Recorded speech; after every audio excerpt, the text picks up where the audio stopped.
Sydney, Australia's second-largest state, on Wednesday took another step towards adopting a law allowing voluntary assisted dying for terminally ill patients.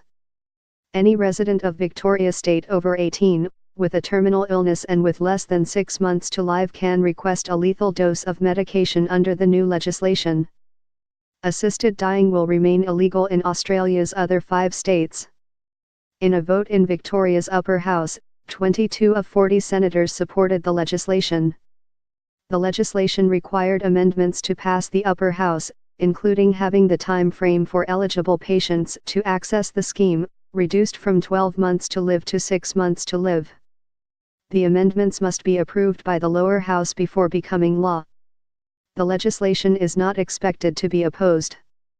There will be exemptions for sufferers of conditions such as motor neuron disease and multiple sclerosis, who can request a lethal dose of medication even if they have been given up to a year to live.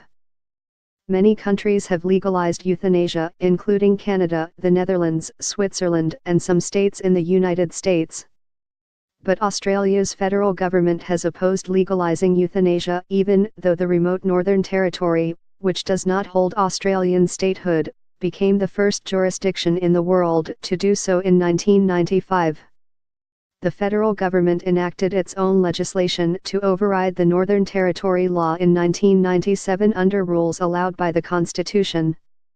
State law, however, cannot be overridden. Reporting by James Regan, editing by Robert Beersall.